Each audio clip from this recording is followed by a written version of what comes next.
So, in a sense, generally speaking, we find that King David was the king of Israel, at which he had a son named Solomon. Solomon then was tasked to build the first temple, known as Solomon's Temple, where the Ark of the Covenant was put in that temple, and that temple was the chest that held the Ten Commandments that was given to Moses on Mount Sinai.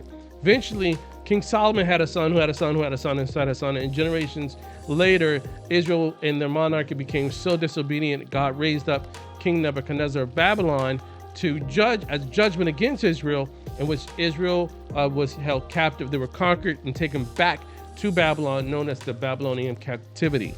Several Jews, along with Daniel, were taken from Israel to Babylon during this captivity. But Daniel was favored by God, and he ended up becoming a prophet. And so he was favored so much that King Nebuchadnezzar welcomed him into his court. So he was like an advisor to the king, Nebuchadnezzar. One day, King Nebuchadnezzar had a troubling dream in which he asked his those in the occult, to discern what it meant. And under penalty of death, if they got it wrong, King Nebuchadnezzar would execute him. However, we find that they said, we don't know what this means, and we're not going to try to figure it out. We want you to speak to the Jew, Daniel, who's a man of God. For his God and the God of the Israelites, they know the God of the Israelites knows all things.